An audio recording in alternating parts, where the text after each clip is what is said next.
One of the most important things I learned at the Attic is that you truly are the author of your own story.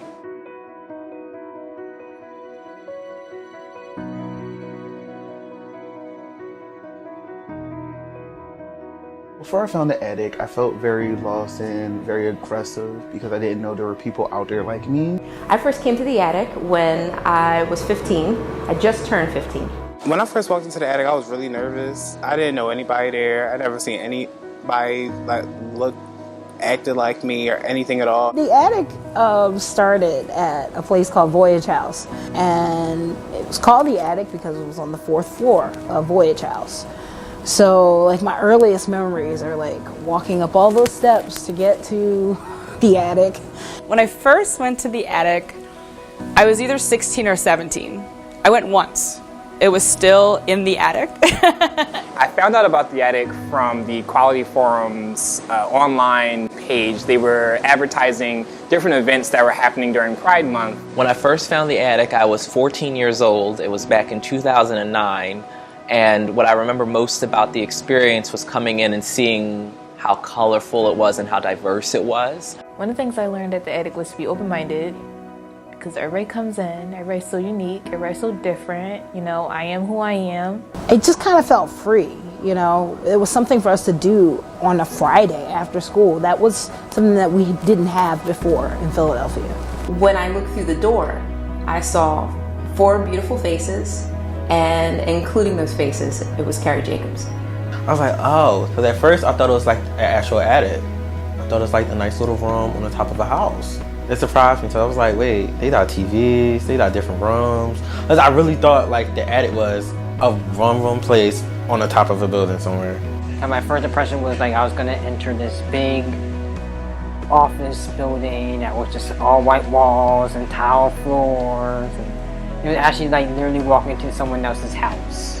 Remembering back to that time at the Attic, you know, we were like, it almost was like, oh, we're hyper gay, you know, like, but it was like making up for all the time when you couldn't talk all day, every day, in your life, in school, at home, around the city. You couldn't talk about it, and so it just came out so strong.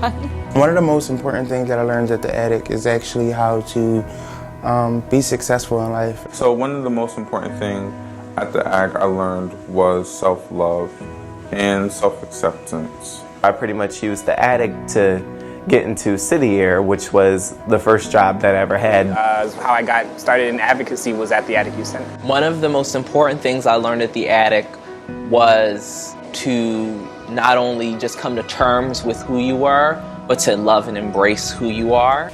We come in together hurt and scared and struggling and alone. And now, because of the Attic, we are out there making things better for people.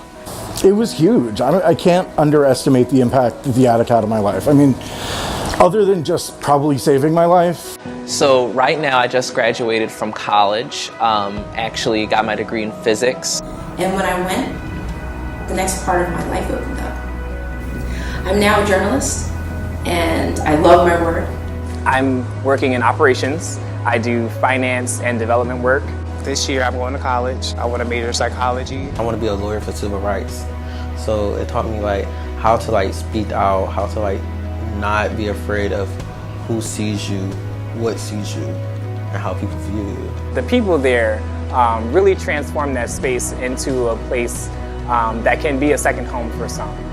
Respect everybody in all shapes and forms and all sexuality, respect everybody in the world. Thank you, Attic. Without you, I would have never gained the ability to cope with all the struggles and problems that I was dealing with. Thank you, Attic. Without you, I would not have found my voice. Thank you, Attic. Without you, I may not have been here to talk about this today. Thank you, Attic. Without you, I might never have stood up for myself, which means I wouldn't have found my power to stand up for others. Thank you, Attic, because without you, I might not have been the person I am today. I might not have found the path that I currently walk on. Thank you, Attic. Without you, I probably never would have had confidence to speak in front of anybody. Like, I'm shocked that I'm on film right now, because I'm a nervous person.